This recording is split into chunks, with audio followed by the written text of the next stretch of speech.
Então, bom dia. De novo. Bom dia. A gente vai falar de novo sobre o karma.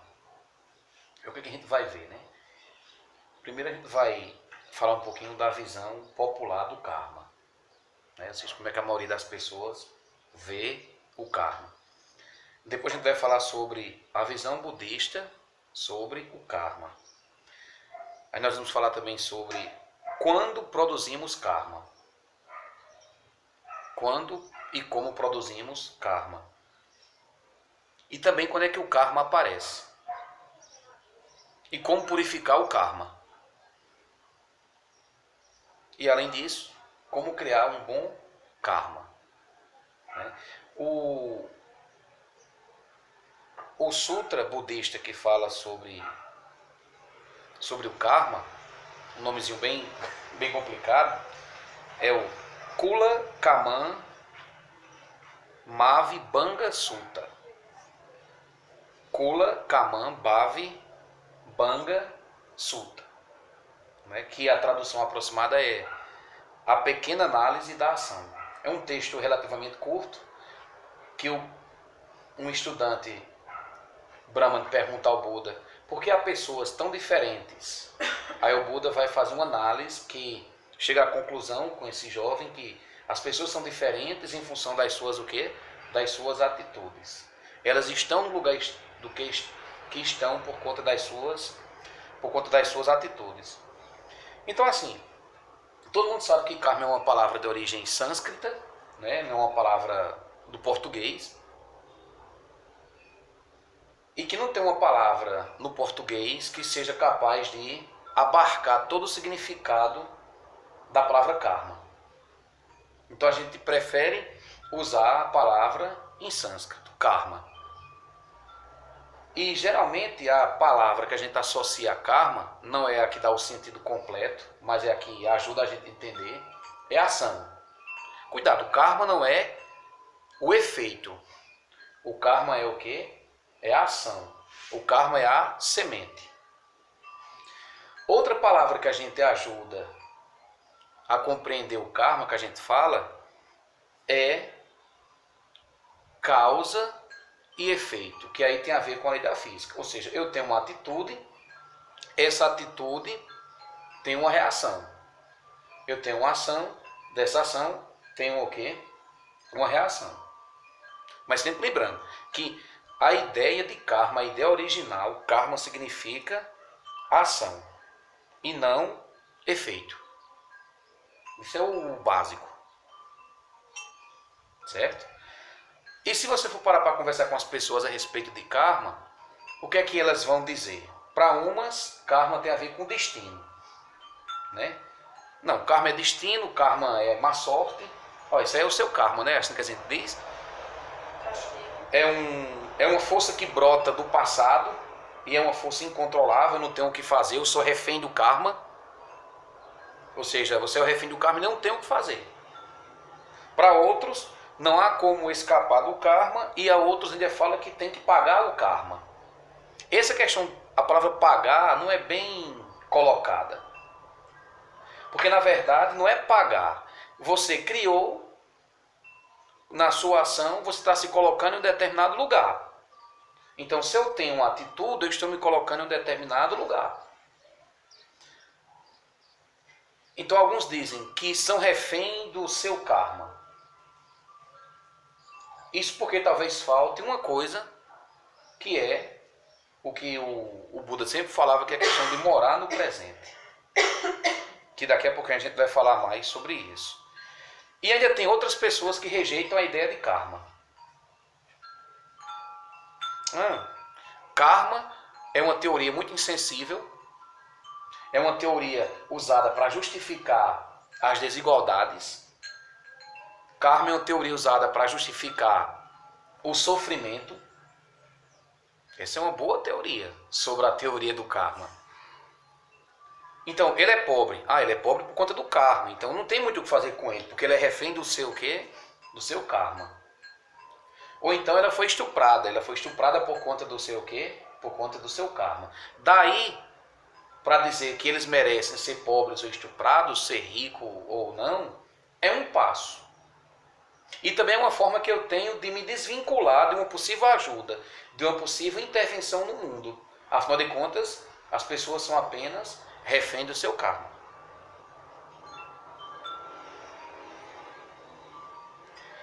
E ainda tem outros que colocam a palavra karma, coloca essa filosofia do karma atrelado a Deus. Aí karma, quando você atrela a Deus, vira uma espécie de castigo, quando as pessoas não conseguem entender realmente o que significa karma. Na visão budista, karma não tem nada a ver nem com Deus, karma não tem nada a ver com castigo, e karma não tem nada a ver com questão de pagar.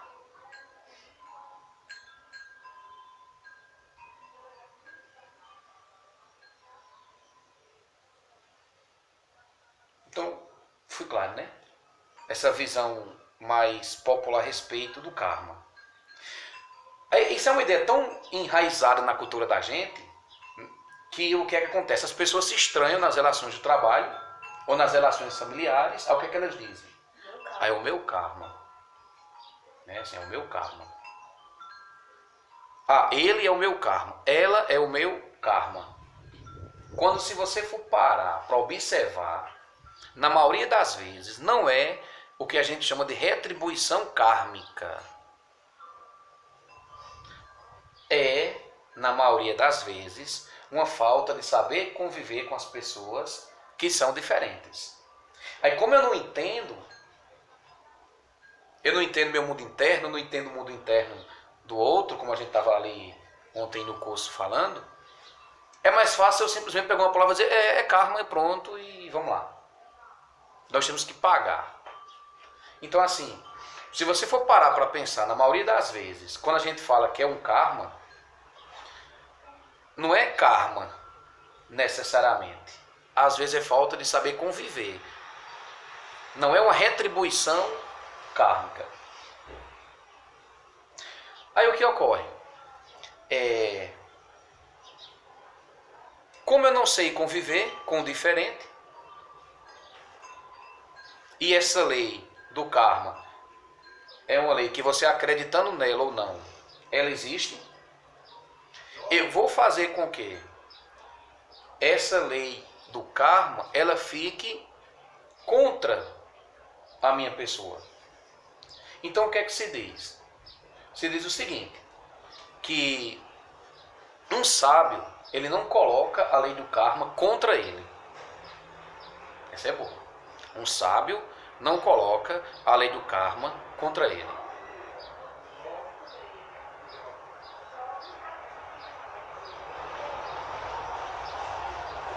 Então, mais uma vez, vale a pena essa. O sábio não coloca a lei de causa e efeito contra ele. É assim, no budismo a gente diz que o karma é ação, mas é ação de quê? É ação de fala, ação de corpo e ação de quê? Ação de mente, ação de pensamento. A fala porque eu posso mentir. Eu posso mentir para prejudicar as pessoas. Não é? Eu posso, com o meu corpo, ter uma atitude de matar ou então uma atitude de roubar, por exemplo. Não é? Eu, com minha mente, eu posso ter situações de raiva, de ganância, de ignorância. E tudo isso, esses pensamentos, eles vão se padronizando e vão virando uma atitude de corpo e de fala. Então, no budismo, a gente fala que o karma é ação. Ação de quê? De corpo, de fala e de mente, de pensamento. Porque o pensamento, ele direciona o quê? A ação.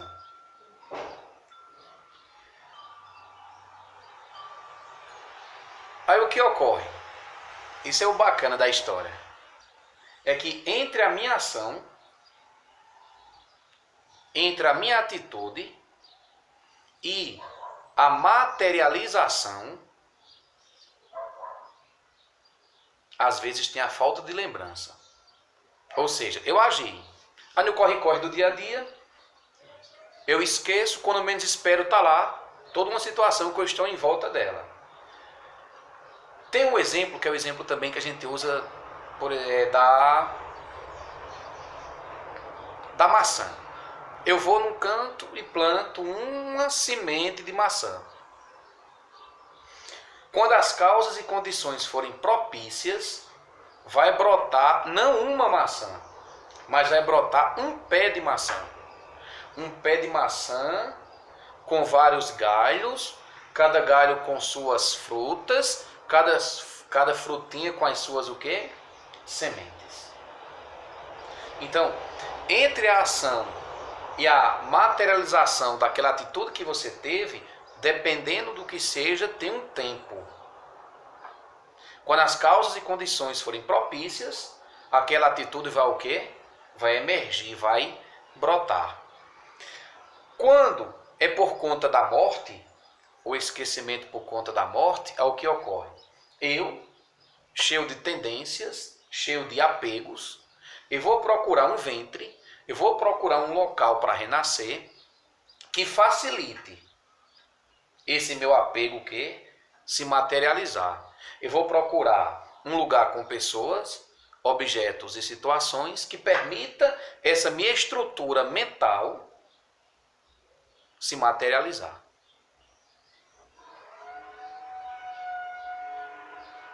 Então, no Dharma, o que a gente chama de karma, o karma é o padrão mental.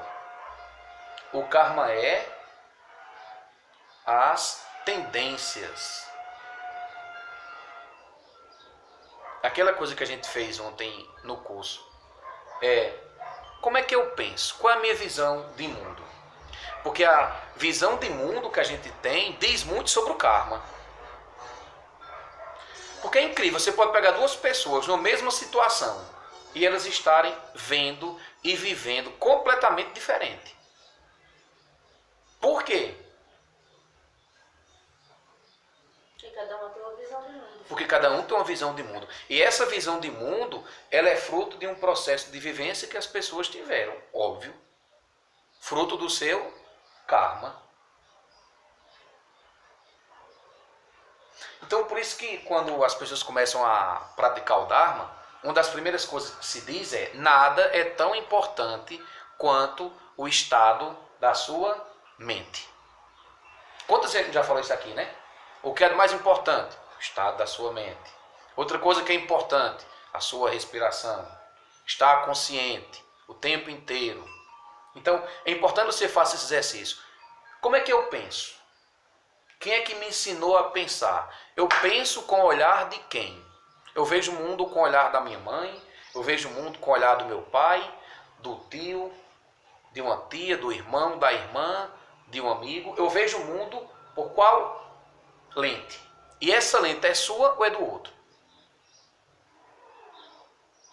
Então a gente diz muito isso, que é preciso tomar de conta do estado mental. Porque uma mente perturbada, ela vai perturbar o corpo e os sentidos. Uma mente perturbada perturba o corpo e os sentidos. Os sentidos perturbados perturba a mente e o corpo.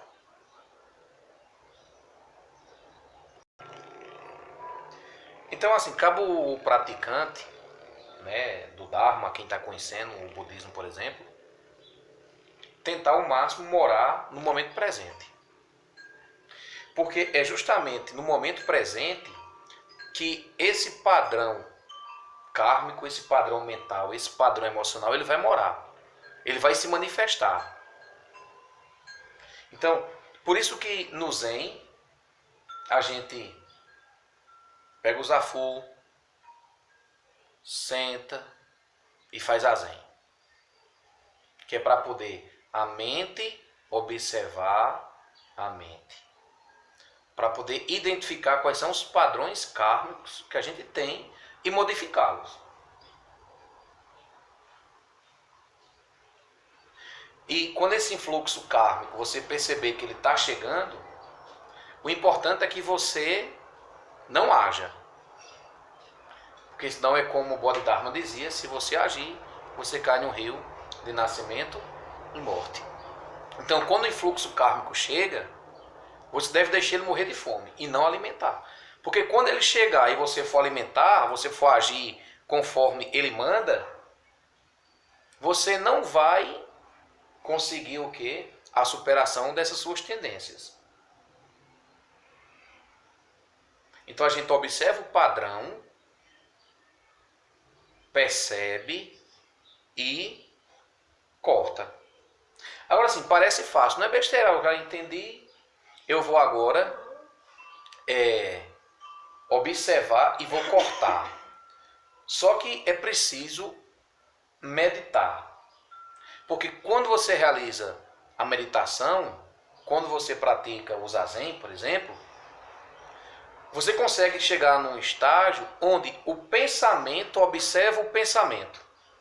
Então, se o pensamento está observando o pensamento, quando aquele influxo kármico chegar, você identifica e aí você não age.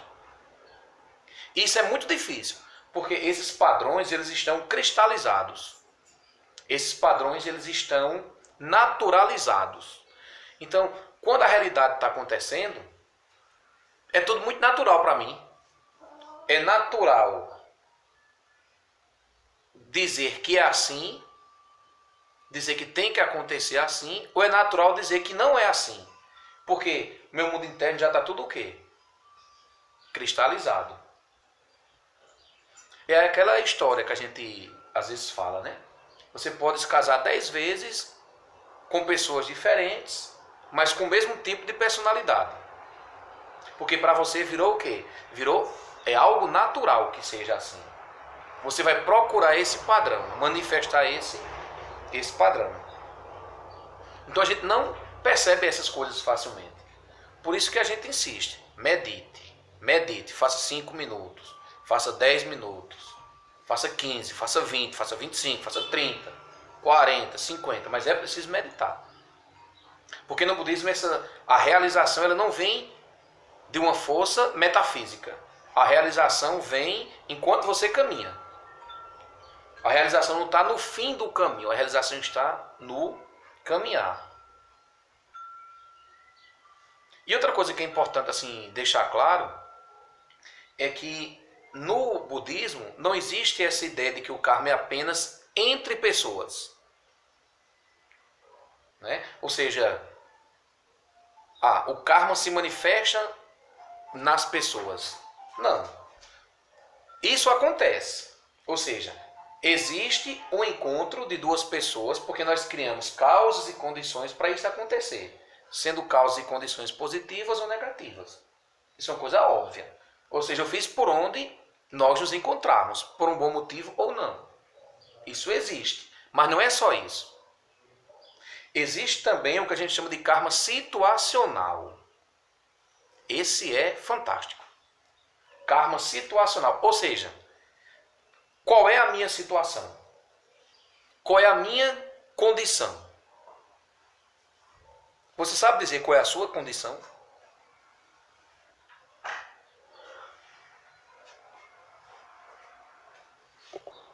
Então a gente pede para observar a condição, porque é essa condição que está lhe fazendo agir de um jeito e não de outro. Repito, tem que observar a condição em que se encontra, porque é essa condição que está fazendo com que você continue agindo de um jeito e não de outro.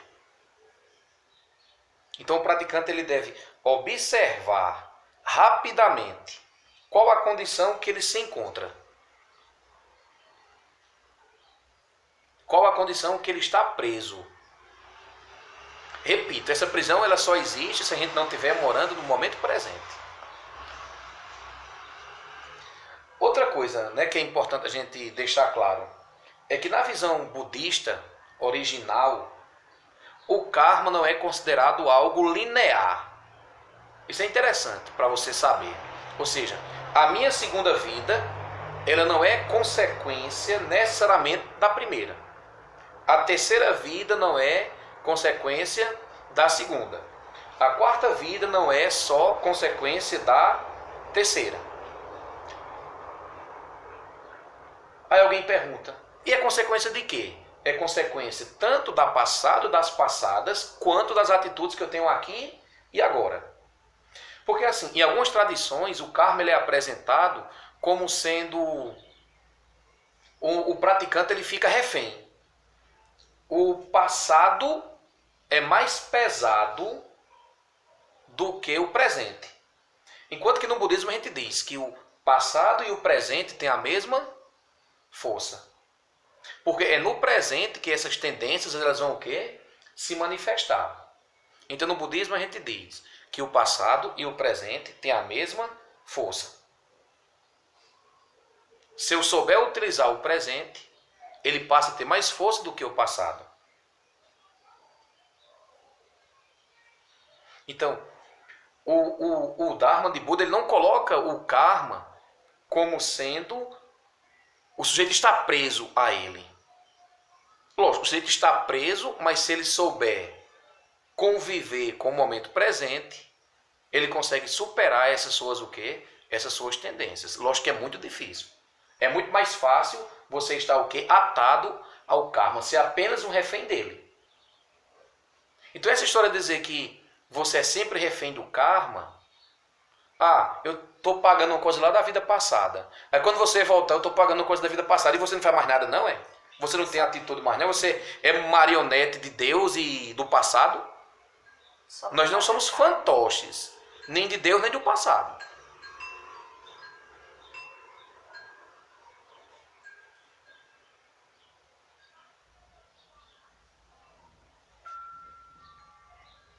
Não somos fantoches. Tem um trecho de um comentário do Sutra que está no Acesso ao Insight. O texto diz: a noção de karma no budismo original focava o potencial libertador daquilo que a mente está fazendo a cada momento.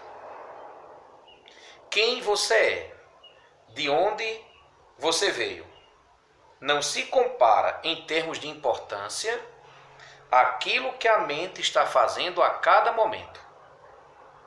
Quem você é, de onde você veio, não se compara em termos de importância aos motivos da mente estar fazendo aquilo que está fazendo agora.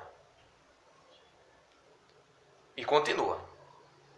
O Buda viu que o karma opera através de processo de feedback, com o momento presente sendo determinado tanto por ações do passado como do presente.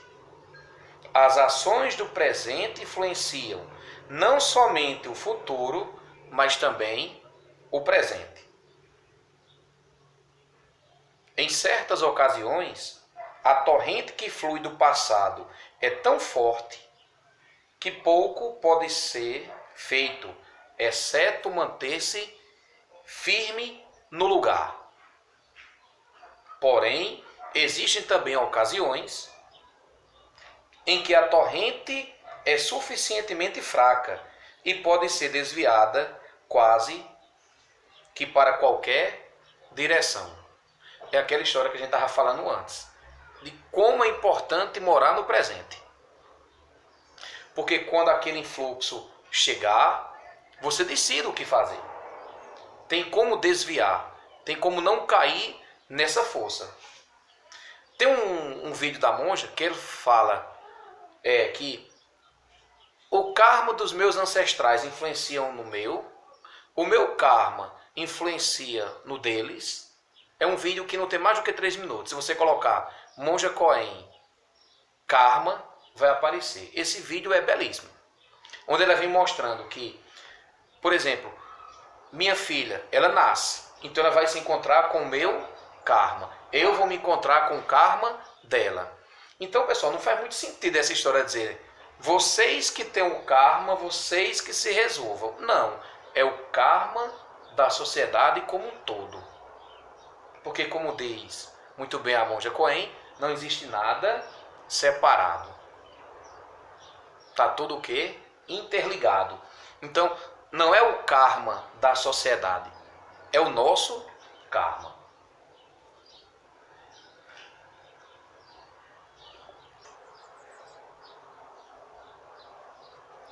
A gente depois continuar o assunto sobre o karma. Nós ainda vamos falar sobre quando produzimos o karma, como e quando o karma aparece, e depois como purificar o karma, né? E sempre lembrando, né, assim, que a visão budista sobre o karma, você tem que entender como é que acontece para você poder se libertar, né? Então, assim, o autoconhecimento é a solução, né, para você poder alcançar o seu estado de liberação do sofrimento. Gate.